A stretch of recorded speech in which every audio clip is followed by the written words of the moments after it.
Ahoy! Welcome to the Writer Talks. I'm sure you too have read about this recent incident. Prime Minister of Thailand sprays sanitizer on the journalists riled by their questions. We just need to rewind a little to see more such shocking examples afforded by the former President of the United States, Donald Trump, and several others. What these and many such incidents exemplify, particularly through this pandemic year, is the pitfalls of poor leadership and the inability of individuals to deal with adversity and challenges. We have all heard that the truest test of character is how we behave in times of adversity. It is in this context that my guest today, with an illustrious and diverse experience ranging from sports to military service, from being an author to running a business, Fred Stuvek Jr. from Tennessee, United States, advocates, and I quote him, "The power to create anything you envision is already within you." A former naval officer, he has been inducted into the Pennsylvania Sports Hall of Fame for achievements in football, basketball, baseball, and track. He essays the role of a consultant, speaker, and an author with elan. Fred, author of the widely successful his first book, It Starts With You, is all set to release his upcoming book, The Experience of Leadership, wherein he discusses the various styles of leadership and the inherent need to be authentic and pick the style that suits you the best. Besides a range of things beginning with the need to be disciplined, having a definitive plan, and associating oneself with the right set of people, Fred's tips to optimize one's potential is practical, rooted in experience, and result-oriented. It was an honor and a pleasure to speak to a distinguished gentleman who is now engaged in helping people develop vision and a goal-oriented mindset. So without further ado, let's dive in and listen to this very engrossing, astute author speak about performance, practice, leadership, language, and life. But before that, please like, share, and subscribe to the Writer Talks. Thank you all for showing so much support. Please continue to encourage your friends to subscribe so that we can continue this literary engagement with brilliant writers from across the world. Do write in your thoughts and suggestions in the comment section. I hope you enjoy watching Fred Stuvek Jr. speak with me on the Writer Talks. Until next week, stay happy, write, reflect, keep up the spirit, be disciplined, and watch whom you associate yourself with, for you are known by the company you keep. Until next week, take care. Ahoy! Ahoy! Welcome to the Hi. Talks, Fred Stuvek Jr., former naval officer, industrial sportsperson, consultant, speaker, author, so many hats. Asha, I guess it's good morning here and it's good evening in New Delhi. So it's good to meet you digitally, and thank you for having me on. Thank you for joining in on the Writer Talks. It's truly an honor to have you. Good. Well, it's an honor to be here, and I thank you for taking the time again. Appreciate it. Let me begin by asking you this very interesting statement that I read on your website, and inspiring too. The power to create anything you envision is already within you. It's oft stated, I understand that. But then how does one truly manage this? And what makes you implicitly believe this? Yeah. Well, I think there are two issues there, Asha, and these are things that people don't really consider. I think sometimes when someone is going to choose a career, they may say, well, this is something that makes a lot of money, or it's something that my mother or father or my friends want to do, or I think it's cool. Well, I think the first thing is you need to do is you have to have alignment. When I say alignment, you spend a lot of time at work. So if you spend a lot of time at work, you had better be enjoying what you do. You better believe in it, because, there are times when things aren't going to go well. And that staunch belief and the ability that you have is going to help you weather the adversity and even the failure that comes along. So the first thing to do is alignment. And when I say alignment, find something that fits in with your value system, with what you believe in, that motivates you. Okay, because if you do that, you will be good at it. If you don't, you're going to have a mismatch, and you're going to end up being unhappy. So the first thing is to align and find something that you believe in, that's your good fit. And this is what a lot of people miss, in my opinion. You have to be a good fit. Okay, emotionally, psychologically, ability-wise, etc. For example, you may love golf. Okay, and you may say, "I want to golf," but if you're not really that good at it, it should be a hobby, not a vocation. Okay, so you need to find something that you like, that you're good at, and you need to look at your skill set. What is it? Where have you excelled? What do you really enjoy? Ask your friends, your people. Find a mentor. Say, what do you think would be good for me? What do you think I would excel at? And then when you do find that something, I think then the next thing you have to do is you have to fill in the gaps. Okay, then you have to determine what is it that I have, or that I need to do better, and then you have to come up with a plan to get there. And that's where the next and that is what my book is all about. My book is about how to find the right way to go about finding your life's choice, your life's career, and how to find that fit. And then the second part is you have to come up with a plan, and you have to have the discipline, okay, and the commitment to follow through on the plan. And then lastly, you have to persevere. Now I have different things in the book about how to set goals, how to communicate, how to look for jobs, things like that. And I even have a couple chapters on. I have one chapter on adversity and one on a failure. Okay, this is something that people sometimes don't do well with. But if you think about it, adversity is a constant in our life, and it's not really the circumstance sometimes that is the issue. It's how you react to it. So I have some suggestions on how to handle adversity, and how to handle failure. And one of the points I look at, I mentioned in the book. I mean, people are concerned about maybe failing, but to me, the worst thing that there's something much worse than failing. That is never trying and never knowing. If you fail at something, you learn something. Okay, so anyhow, this is a roadmap to do all that. It's very specific, and it's being used at a lot of colleges and universities.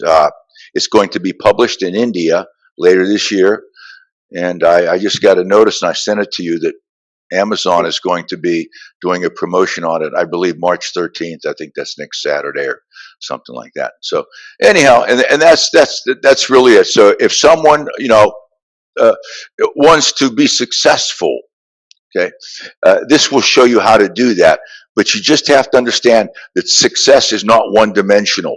It is a number of things that have to all come together. So that was the purpose of the book. I have a lot of experience in sports and military and business, and so forth. And so I'm just imparting the lessons that I've learned, and hopefully it will be of benefit and value to someone who looks at my book and reads it. Okay? Absolutely, absolutely. Can we talk about your experience in the military? As you mentioned, you've been a naval officer, a great naval officer. I'm sure there have been a million moments, but then any two incidents that have left an indelible mark in your mind? Well, it's good that these questions weren't scripted, because I have to think about it. So Right. I would say the one thing that gets to me is that I remember is that you're just gone. In other words, today we have internet, we have the cell phones, but back when I was in the military, I would take off for 6 to 8 months. I had no communication with anybody. I was gone. I was isolated.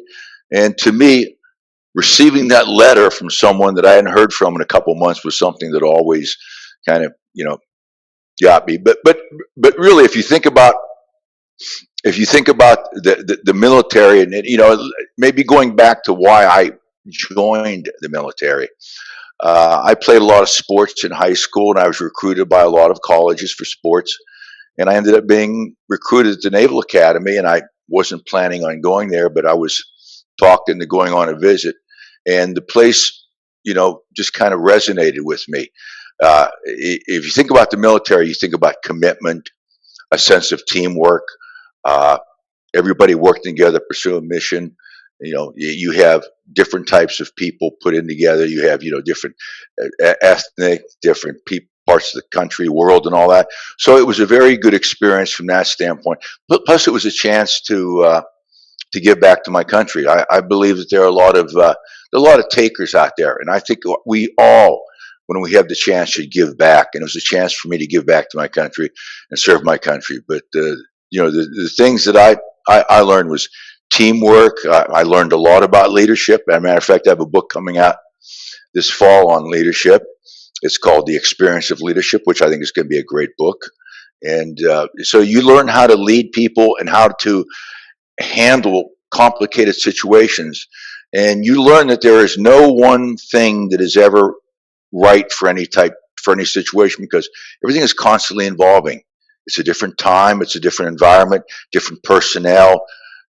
Your logistics are different. You may not have all the information, so you have to adapt and move on. So those were all things that I think learned in the military. And I guess the last thing, Asha, and this is kind of when I got to the civilian world, I used to hear people complain if they had to work late or if they maybe had to come in on a weekend.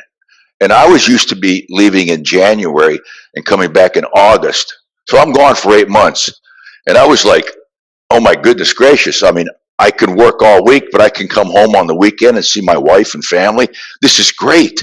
So I thought I had a pretty good deal when I got back into civilian life. Right. What made you choose the military, particularly Navy? I went on a recruiting trip to a college, and the coach ended up being taking a job at Navy, and he called me up. He said, Freddie, I was actually in high school working at the car wash that night after football practice, and he said, after basketball practice, because football season was over, and he said, Fred, this is Coach Gans. He said, I would like you to take a visit to the Naval Academy. I said, Coach, I'm not interested. He said, and Coach Gans was an impressive person. He said, Fred, do you trust me? I said, yes, sir. He said, good. Since you trust me, I've already made arrangements for your trip. You'll be there tomorrow. So I went down, and they showed me it was very regimented, very disciplined. But Asha, I've always been a very disciplined, very regimented person. It's all about your habit. It's all about the routine. And I thought it would make me a better person. And it did. It did. So I don't know if you've ever been there, but if you ever go to the United States and in Maryland, Annapolis, visit the Naval Academy. It's a very inspiring place. And I know that India and other countries have similar institutions where they've had colleges and universities that have been there with a military emphasis that have trained people for years. And I'm sure they feel the same way about it that I do. Absolutely. In fact, my maternal grandfather was in the military. He was ex-army. I have a special regard for people in the army. And they're all his brothers now, aren't they? Absolutely. And I think, as you said, one of the strongest traits would be honor and discipline, as you said. Really, and I think that's one of the distinctions, besides the many other things that people in the military bring in. It's so well, and you're right, and you brought up two things. You brought up honor. We had an honor concept at the Naval Academy, and it was do not lie, cheat, or steal, or don't tolerate anybody that does. So I've always had the maxim that you seek the truth and speak the truth, because you have to be, and that's a matter of honor. And we don't have enough of that today. And another thing that we did is we respected everybody's differences. I don't care. We didn't care whether somebody was this party or that race, all team working together. And I wish we had more of that feeling amongst our country today. And the other thing that you mentioned is discipline. And a lot of, if you look at someone who's successful, one of the things that they all have in common is they're disciplined. Without discipline, you're not going to get anywhere. You have goals and you're motivated, but you're not always motivated. So that bridge between the goals and your desire is called discipline. Because there's some days you're going to get up and you're not going to want to do it, but you're going to have to be disciplined and push through. That's such a vital tip. I'm sure, although it seems so easy, it's not always what people do, and it's so vital to follow that. Right. Okay. Now, I read that naturally, your book, It Starts With You, has got rave reviews, and I also read that it's been given to the graduating seniors at the football team, at the football academy. I read that. And any one compliment that has stayed with you, especially with this book, It Starts With You. Anything that somebody has walked up to you or written to you, or spoken about, particularly this book? I would say a couple of things. I'm not going to just do one. Okay, I'm going to say a few. I would say number one, I've had more parents come up to me and say thank you. They said, I gave my book to my high school student or my college student. You're telling them to do the same things that I've been telling them to do, but they wouldn't listen. And so it's good hearing it from somebody else. I've had a lot of people come up to me and say, I wish I would have had your book back in, when I started my career and all that. And my response is it's never too late to start another career, because, by the time someone is 35 or 40, they may have had 2 or 3 or 4 careers. And the last thing is that several people have told me they take the book with them, and when they have a certain problem, they refer to it. For example, someone was going through a very tough time one time. So they read my chapter on adversity, they followed the steps, and they said it helped. So it's like an ongoing life manual, if you will. So those type of, I've gotten some good input, and it's always nice to hear that. That's lovely. In fact, I'm going to continue with where you left off with the previous question. You said that people do not always choose what they are best suited for, your best fit. You don't. It's very important to be aligned with what you're doing. There are other constraints or concerns that guide people's choices, either money, the public image, or peer pressure. A lot of things. So people end up picking up a job or a vocation that, despite knowing that they are truly talented in something else. Now, all said and done, without making it seem like everything is dependent on external factors or on destiny, how does one actually make that happen, in the sense of, we always need that one reader, that one publisher, or that one boss, or that one friend who can believe you and then give you that leg up. So how does that one person, how do you make that happen? How do you find that one person? Is that what you're saying? Yes. Yeah. I have a section in my book, and I'm going to refer to that as a mentor. And again, I think you're referring to somebody that is an ongoing support, so to speak, that can be helped like a coach. And one of the most important things that any young person or any person can do is to have a mentor or a coach. Get advice from someone who has been there and has done that. And, there are a lot of people out there that have a lot of experiences, and you don't know everything. Okay. You don't know everything. You don't have all the answers.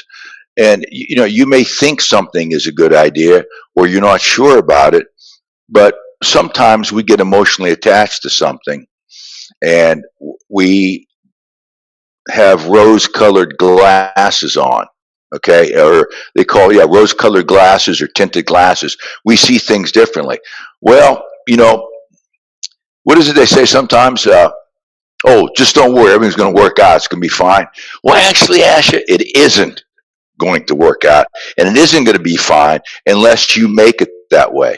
But to make it that way, you have to take the right steps. Okay, you have to develop the right habits, make the best decisions, and work with the best people. And you need advice. If you're doing something that you've never done before, how do you know what's right or wrong?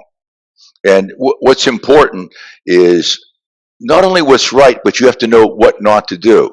So get people from different walks of life who you trust and get that input.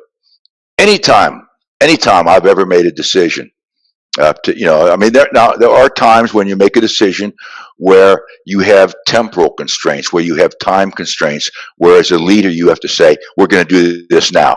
That's called a very autocratic leader, but there are times when that's necessary. But in most instances, it's more of a participative or democratic approach where you get input from different people. I always try to get input from different people and just to see how they would view things and whether I should do this or do that.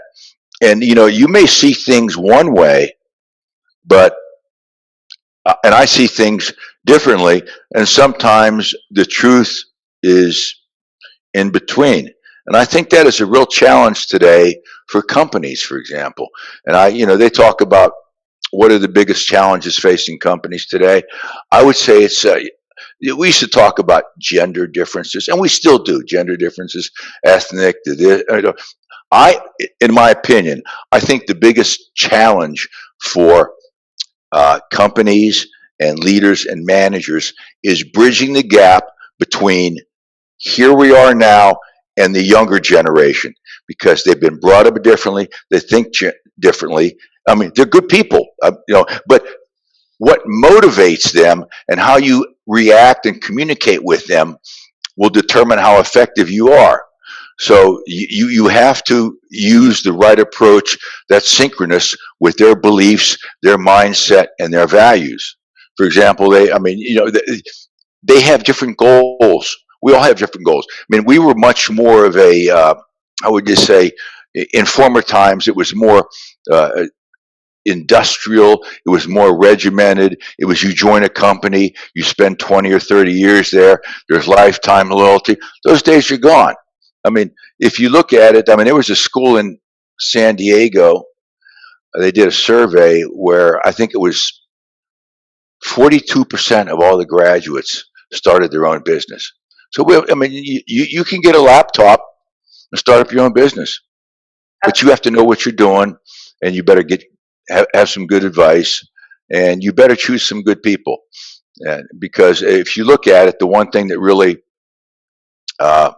hurts a lot of partnerships and businesses is choosing a wrong partner. Just and you don't want to have two people the same, if you follow me. But anyhow, that was kind of a circuitous answer to your question, and I will stop right now. Okay. Okay. No, I would continue from that point on the experience of leadership. That's your upcoming book, right? So I think it's going to be published in September, if I'm right? Mm-hmm. September. Mm-hmm. Yes, ma'am. Yeah, good luck with that. I'm sure you'll do well. Now, one of the things, when I read this title, I was thinking, we all have had our share of extremely bad leaders. Some of them are plain uninspiring, some of them are bad communicators. Some others are well-meaning, but then they just do not know how to lead a team. As we've been just discussing. Now, in today's day and age, where there are a lot of personal interests, every person in the organization, they have their own personal interests, they have their own motives, and then there is this inevitable office politics. How do you actually be a good leader and without cracking the proverbial whip? Yeah. Well, I think if you look at what leadership is I don't think you can't be taught leadership. Okay, so if you think you're going to go to a course and become a leader, I think that you are being delusional. Okay, that doesn't work that way. You have to experience it, which is why the name of my book in September is called The Experience of Leadership, because you have to be with people in an organization, in a culture with customs and traditions and values that reinforce good practices all along. And I think the other thing that you have to know is that leadership is taking a group of people from different backgrounds, bringing them together, focusing their efforts to achieve a goal, and maximizing the performance of each person, making sure that their capabilities and interests are aligned, and and inspiring them and motivating them uh, all along. Now, a good leader also has to understand that every situation is different. Every person is different. So there is not, you see all these terms about leadership. You see, what is it? There's so many terms about leadership. I can't remember them. There's servant leadership. There's authentic. There's this, there's that. I don't pay attention to that. Okay. Leadership is working with a group of people to get something done. You have to motivate them, inspire them, and line up the resources. And you have to empower them too and trust them. But you also, again, like I said before, you have to understand that each person's different. Each situation's different. What works for one person doesn't work for another person. So what motivates one will be discouraging to another. That's why a leader needs to have a uh, good sense of, I call it EQ, emotional quotient. Has to be able to empathize and understand what is going on with the team. But a leader also has to set the example. Okay, a leader, he or she should not only talk the talk but walk the talk. I have a real problem with leaders who say one thing and do another. They are not subject to a different set of rules. They're actually, to me, they're subject to a set of higher rules. Okay, for example, in the military, as an officer, we have the enlisted men eat first, and then we eat after them. Why? Because if it wasn't for them, we wouldn't be able to get anything done. And as a leader, do not think that you are any better than anybody else under your command. Okay, you're all in this together. You're all equal. And so, what I'm doing in my in my book is to take examples of people who've been from a diverse background, who have been in leadership positions that have been very successful. I have there's professors, teachers. Somebody was in charge of the CIA, professional football player. I have war heroes, community leaders. Just what works across the spectrum. So, but and the other thing is leadership. Are you born a leader or are you made a leader? Well, if you were born a leader, Asha, you would go into the nursery. Let's say when you were born, and your parents walk in, there's a nursery. This is where the leaders are. You have a little tag around your toe. It says, "Okay, Asha's a leader." It doesn't work that way. Okay, you develop your leadership skills. Okay, and and you can learn that over time if you're in the right environment with the right people. Now, some people's personalities are predisposed towards being a certain type of leader versus another type of leader, which is why it is so important to be authentic. Don't try to be something you are not. Be what be your best, but be what works for you. Okay. I think that's the key. When a particular person tries to become something or try to show that he or she is when they are not, I think that's when the mismatch happens, and it becomes so very apparent. And becomes Hmm. that's I think that's when you start demotivating the people. Yeah, yeah. You have to be authentic. You have to be genuine, but don't try to be something you're not, because people will see through that. And and then one other piece of advice for anybody in the leadership position is uh, there's a difference between personal leadership, personal authority, and positional authority. Just because you're in a position that has a title doesn't mean that you're a leader. That means that you have the responsibility. But you're accountable for yourself, you're accountable for the actions, and you're accountable for your team. Okay. But at the end of the day, a good leader puts his team above anybody else. And if you were to ask me, what are the three things that a leader needs? Okay, the first thing a leader needs is integrity. Okay. Number two, an effective leader is going to create a team and foster good teamwork. Okay. And number three, what is a good leader going to do? A good leader is going to make quality decisions. You have to make good decisions. If you think about it, the integrity goes to being authentic. Okay. The teamwork goes to creating an environment where everybody works together. And the third thing is making good decisions, because at the end of the day, it's about making decisions. But the only way you can make good decisions is if you utilize all the resources in the team. Okay. Take that collective input and then work together towards a common goal. Now, as a team, it's incumbent upon the team to step in line and to agree that once everybody has had a chance to say something, that they're all going to move together in sync to get the mission done. They may not agree with it, but if you've had a chance to participate in the decision making process, you will understand why certain things are being done versus why they aren't being done. And I think the days of just coming in and saying, okay, this is what we're going to do, boom, do it. Those days are gone. Okay. I mean, there are certain instances where but that's more of a, you know, military or sports situation. So day to day life, it doesn't work like that. Asha. Absolutely. Absolutely. I think that's a surefire way to shut people out. Yep. Absolutely. Right. Coming to your second book, and I find the title, I'm sure many people have told you this, I find the title very, very interesting.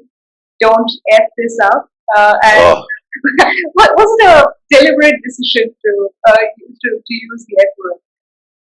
well, the second book was with the pandemic coming along. The margin of error was reducing, and people were, uh, you know, in an environment where it was pretty tough. So it was even more important that they make good decisions. So the emphasis on that was, just make good decisions and don't f this up. Now to tell you, Asha, just being honest with you, in hindsight, would I have chosen that title again? No, I think it was ill advised. But still, I think one thing that you have to do as a leader is you have to be able to admit that you've made mistakes. And I think with that title, I could have come up with a better title. Now, one of the things I'm thinking of doing is rewriting it and making it more student centric and having it more by the numbers. But I want to get this book out first. But the first book, It Starts With You, went very, very well. It was ranked by Inc. magazine as one of the top 15 books for self help. And the second book's been so so. I have a very good feeling about the third book. What is it they say? I'm sure they have the same saying in India: third time's a charm, right? Yeah, absolutely. Okay. Well, maybe the third time's a charm here. Okay. Absolutely. And moreover, one of the other positive developments is that there is a huge reading population in India. And despite all the things, despite all the advent of technology and everything else, the reading population continues to grow, and thankfully for all of us. Yeah, yeah. So, yeah, and considering that the book will be published in September, hopefully you will be able to come in person and do a couple of. No, maybe. Well, let's just. I mean, I would be very happy if 1% of India were to Absolutely. were to purchase. It Starts With You, but I can guarantee you that the people that when they do buy the book, they will get something out of it, And and it will be worth their while. and these are the kind of books that people are really looking forward to read nowadays. And everybody is definitely in need or in want of seeking some kind of expert advice. And I'm sure this will work very well. Yeah, and it's about making those decisions, and and then it's about execution. And I also talk about why people don't make certain decisions. I mean, in no particular order, why don't people make decisions? Okay, like why won't they take this or that or whatever? They they they're resistant to change. They don't like change. That's human nature. But Asha, things are always changing. We have to adapt. So you have to get used to that change. The other thing is fear. I would submit that fear has killed more dreams than failure ever has. Now, there's a way to get over fear, and I talk about it in my book. There are strategies that you can use, but you need to face your fears and get over it. And you can do that. And then the other thing is the lack of confidence. Well, that's training. That's coming up with a plan and training. Okay, what does it say? Uh, Perfect practice makes perfect, or something like that. But you have to practice and and put the time in and get good at it. You can you can gain that confidence if you want it. Okay, that is a skill that you can do. And then I guess the last thing would be, they say, well, I don't have enough time, but all that boils down to is a lack of discipline. Okay, now when you get up in the morning, Asha, and if you are saying, "I wonder what I'm going to do today," you're not going to get much done, Asha. Okay. I would submit that you are probably not doing well. Okay, because you need to have a plan. Okay, you need to have a routine. It's all about your habits. Okay, your routine and the decisions you make. And the other thing I bring up in my book is the people that you associate with. Think about the people that you hang out with. If you are hanging around with a group of people that don't inspire you, that are limiting you, you don't have a circle of friends. You have a cage, and you need to get out of that. So you should hang around with people and associate with people who help support you and support your dreams and your efforts, and you support them. It should be a win-win, not a, oh, why didn't you spend more time with me? It's not about spending time. It's about helping each other and spending the quality time. Okay, it's never about quantity. It's always about quality. And that's why, I mean, you talk about work. People say, well, I'm going to go, somebody asked me, have you been working hard? I say, I work smart. You have to work smart, right? I mean, putting the hours in, that, hours of work does not equate to output. It's how well you do it. So you have to be efficient. You have to optimize the processes, things like that. Okay. No, that would have been my next question, actually. What is your writing process like? Considering that, I mean, you're managing your own business, and you also are a consultant. You regularly speak at corporate events. So, given all these things, when do you write and how do you write? I Well, when I started writing, uh, the first thing I did is I looked at what mistakes do authors make, because I think the way to learn is to look at what mistakes do people make. So I looked at the mistakes that first time authors make, and then I came up with an idea for the book. Well, the book idea was there, and then it was kind of a process for me. But one of the things that I did was I just said, I'm not going to really get too carried away about doing so many words per day or whatever. I said, I just want to do so many words per month. And you go in spurts. Some days you go here, some days you go there.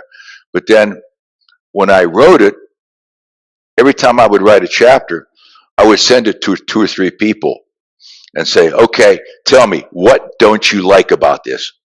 I don't want to know what's good about it. I want to know what is wrong with it. What don't you like about it? Because the only way that you can get better is by constructive criticism. Now, people have a hard time with criticism, but you need it. The only way you're going to get better is if people tell you what you are not doing well or what you need to do better. So I would do that with each chapter. And probably my staunchest critic was my wife. Ah, okay. Okay. Yeah.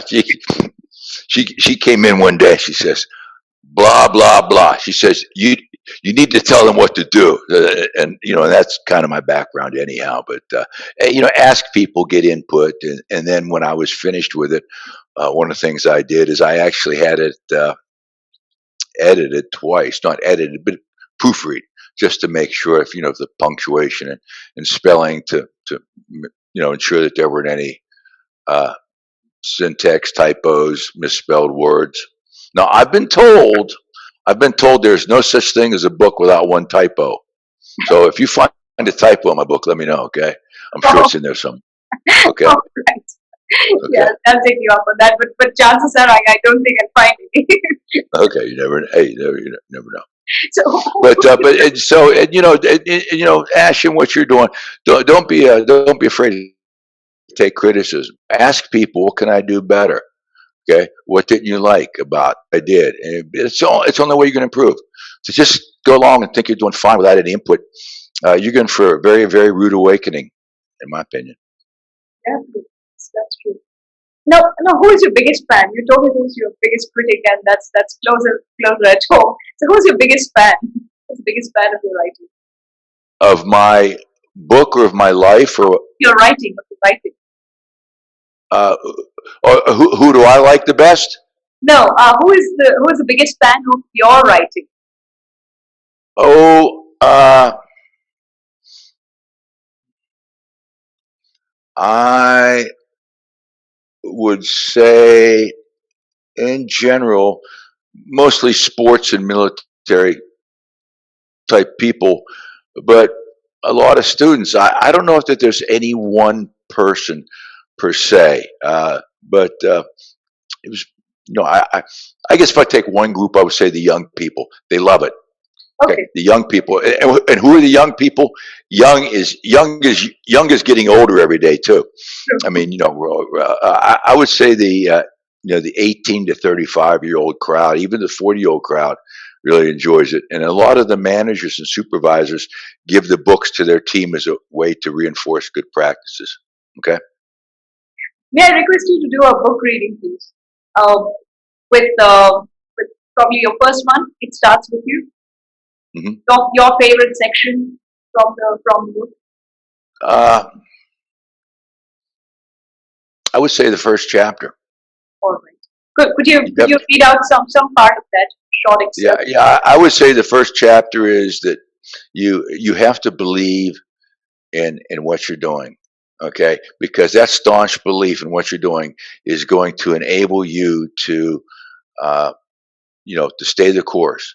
And if you look at what's happened in history, whether it's political, business wise or whatever, what is the one common thing that has always happened? And that is that someone has had that belief in a project, in an idea, and about what they're doing. And the other part of that is belief, is you have to believe in yourself.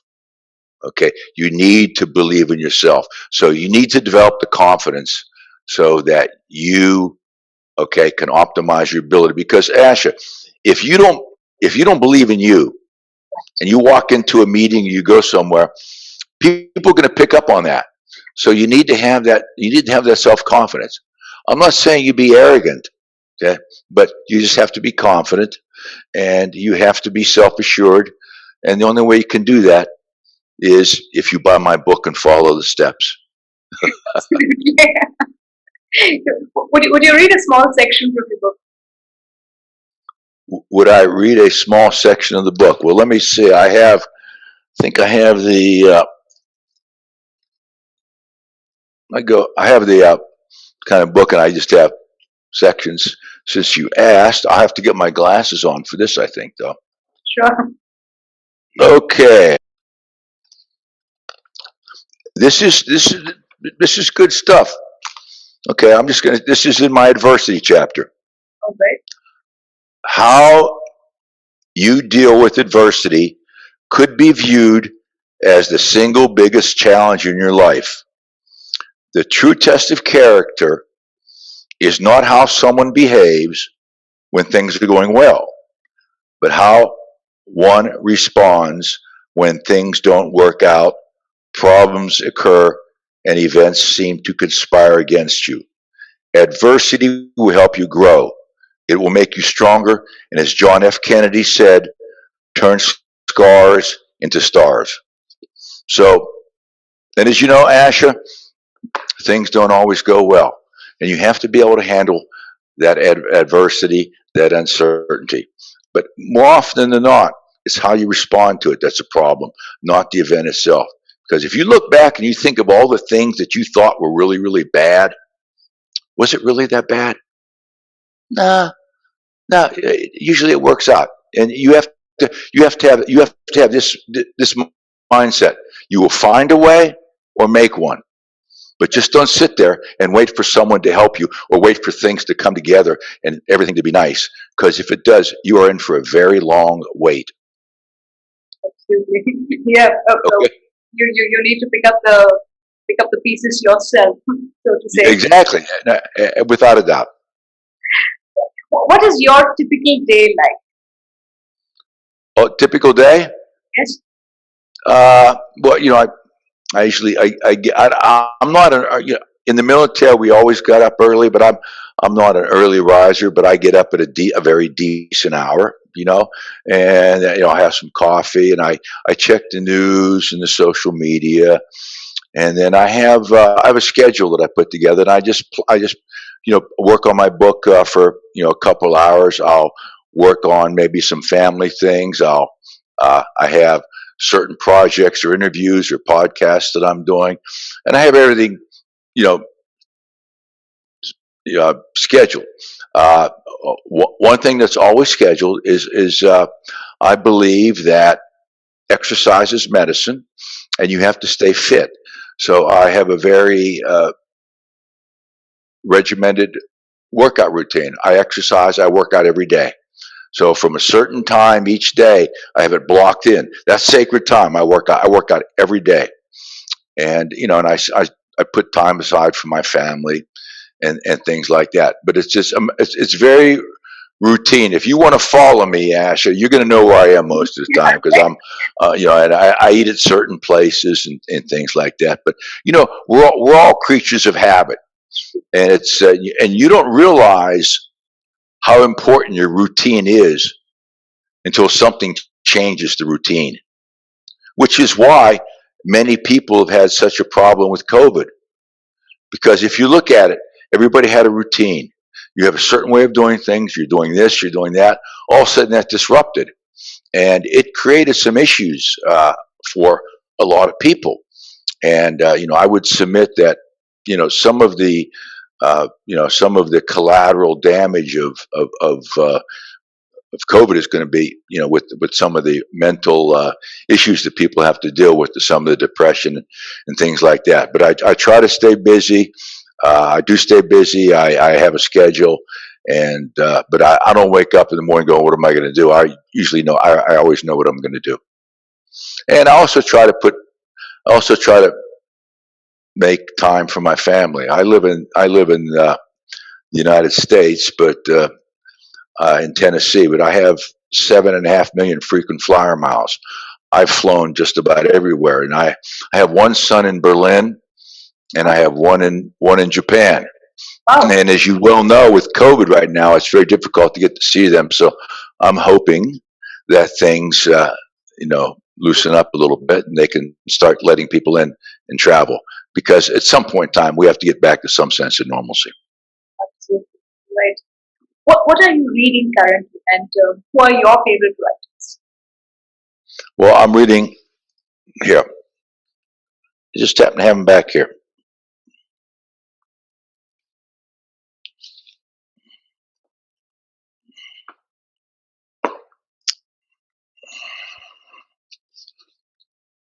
Ah, okay. Oh, interesting. I like military history: Alexander, Hannibal, and Caesar. Yeah, and so that's the book I'm reading right now. Right. Uh,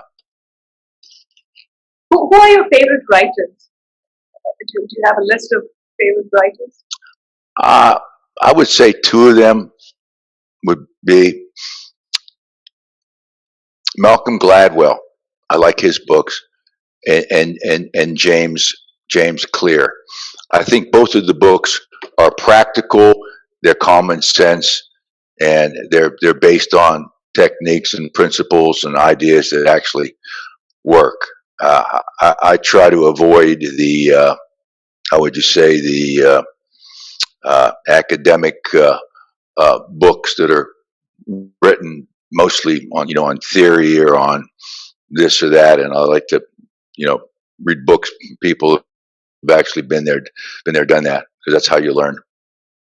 Right. Have you tried your hand at writing poetry or plays or fiction?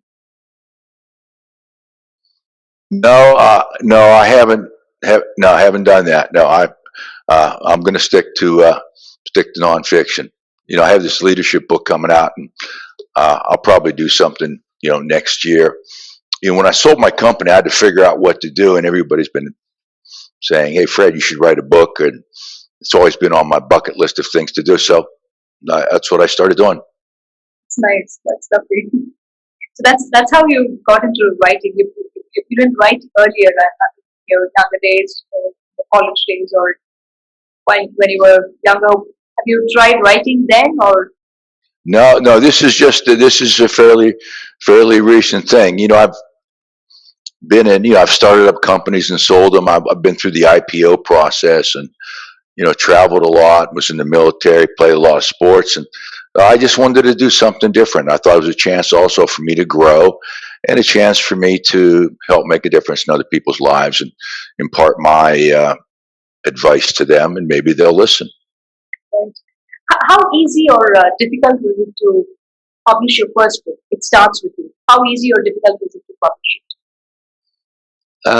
It wasn't too difficult, but the process took about a year. Okay, it took about a year, but it wasn't very difficult. I think the important thing is that you have to understand that you know what you know, but you have to know what you don't know, and so to fill in the gaps, I work with a group of people in different areas, like on designing the cover, on some of the marketing things. So I work with different groups and different companies to help me do that, and because you just can't all do it yourself. And this was new to me, and so for me to think that I know what to do in the publishing industry and in the book industry is uh, that is, I'm delusional if I thought I knew what to do. Now, having done that, I have a much better idea, but I would say that just make sure you do it right and partner with the right people, because at the end of the day, who you work with is going to determine to a great extent how successful you are. A good plan executed with a poor team is not going to do very well. Yeah, I like the analytical way in which you put things across, and at the same time, it's so doable. Yeah, I'm yeah. sure Well, that's what resonates with your readers as well. yeah. Well, and that's the way that the books are written, and hopefully somebody's going to get it. But it's going to be interesting to see how the reception to the book is in India whenever it's published by Rupa this fall. So if you get any feedback, let me know. I'd be interested in hearing from you. Definitely, and I'm sure it'll do well. We have lot of people, lot of reading public, as I told you, and I'm sure they love up books like this. I'm sure it'll do well. And Okay. I Well, look forward to you visiting India. Hopefully by September, things should be all right. okay. Well, let's. Well, thank you, and thank you for the well wishes. Okay. And any special message for viewers of the Writer Talks?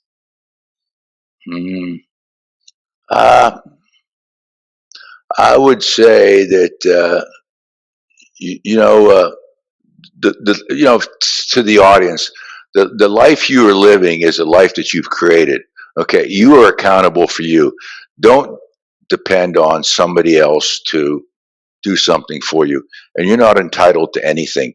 You have to make your own way, and that, again, that's based on the habits, the decisions you make, the habits you form, and the people that you associate with. And having said that, if there's something that you're thinking of doing and you want to uh, do it now. Don't wait, because the time is going to pass anyhow, and sometimes later becomes never. And if the task or the goal that you have seems very daunting, break it up into small steps, take it one at a time, and eventually you'll get there. But if there's something that you want to do, act on it. Don't wait, because the worst thing that can happen is 5 years from now, you can sit there and say, oh, gee, I wish I would have started that then, because you would have been done by now. Absolutely. Thank you so much, Fred, and it was an honor having you on the Writer Talks. Thank you so much again. Well, I pretty appreciate it, Asha, and stay in touch, and I have a good day. Now, thank you for dedicating your Saturday evening to me, and I look forward to talking with you again. Okay. Certainly. And thank you so much. Have a great weekend and Ahoy. Okay. Bye bye. Take care.